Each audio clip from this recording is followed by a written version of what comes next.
So we'll be talking about this coronavirus pandemic and being joined by Sanni Aliyu, the National Coordinator, Presidential Task Force. Thank you very much for joining us. Nigerians are not too pleased with the federal government's effort. Would you agree they are right about their convictions? The federal government set up the Presidential Task Force in order to coordinate, to ensure there's a multi-sectoral approach towards coordinating the response.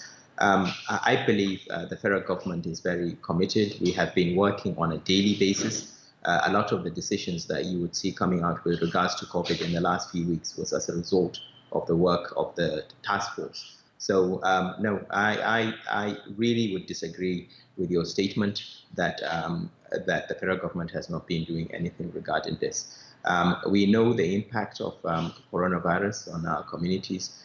We have to be quick, we have to be fast, we have to try and get on top of things. Some of the decisions we have taken is very obvious because people's daily lives has changed as a result of our decisions. And the government will continue to do whatever it can to make sure that we keep our citizens safe. In trying to keep the citizens safe, how is Nigeria moving ahead of the virus, or should I say, are we ahead of this virus? So, as you know quite well, we're not the only ones in this boat. The world is challenged. A lot of countries are struggling in the same way as we are to get on top of the numbers. Our numbers remain relatively low, and that's why we still have a window of opportunity to get on top of the epidemic, and we are doing whatever we can to make that happens. In terms of the increase in numbers, if you look at the way the transmission is, on average, one person will transmit to between 2 to 3 people. So therefore, if you have, let's say, 3 people in a particular state infected, the next number is likely to be 9, then 27, then 51. So you can see that, generally speaking, for the epidemic for us to get the epidemic under control, we have to try and contact trace every person who's been in contact with somebody who's positive, and then try and isolate them and monitor them closely. The test itself, and I'll keep on emphasizing this, the test for coronavirus is valid only if you have symptoms. If you do not have symptoms, regardless of whether you've been in contact with a positive person or you come from a high-risk country in terms of travel, a negative result really has no value because you might be within the incubation period. We've tried to impose various social distancing measures, including restrictions on mass gatherings, encouraging people to socially distance themselves from each other. These are all things that do come with a degree of social disruption, and we're very much aware of it. But what's important is this isn't just the government, it's all of us. We have to cooperate and help each other to make sure that some of these measures are effective. Yeah, but some people are of the view that before the virus came into Nigeria, the government had all it takes to contain it, to ensure that it doesn't come into Nigeria. And now we are closing the borders, which you had mentioned earlier. And of course, the social distancing we are implementing at this point. Now, from your assessment of the situation, do you think a complete lockdown would help the Presidential Task Force work better in containing this COVID-19?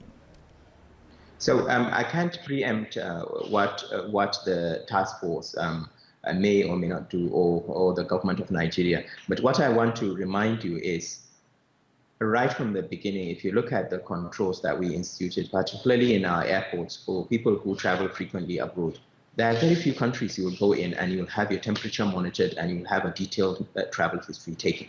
Very few. And remember, if travel restrictions alone will stop the virus from spreading, then fewer countries will be infected. Virtually the whole world is now infected, 140 something countries with the last count. And some of these countries have put in place even more stringent measures. And I know people are talking about airport arrivals, etc. But remember, some of the cases we had came through our land borders. It wasn't just by air. Putting the country under lockdown is not such an easy decision. The majority of our citizens live below the breadline. They have to go out to seek to seek food for their family. They have to go out on a daily basis to get money. Therefore, unless you make necessary arrangements to alleviate this, if you lock down a city or a country far too early, your citizens will find it very difficult. So that's why these are the sort of decisions that we have been discussing in the background. And again, as I said previously, every option is on the table, but at the same time, we have to be sensitive to the fact that people need to eat. People need to be able to access medications. They need to be able to access food. It's very easy for people to say, well, let's lock down. Everybody stay at home. But the people who do not have access to their daily meals, what do you expect they would do? So we are looking at all the various options, okay. And we will definitely, government will definitely try to alleviate the suffering of citizens as we take other measures required to get on top of this epidemic. All right, the coordinator, National Coordinator, Presidential Task Force, Sanni Aliyu, thank you so much for talking to us. We'll get back to you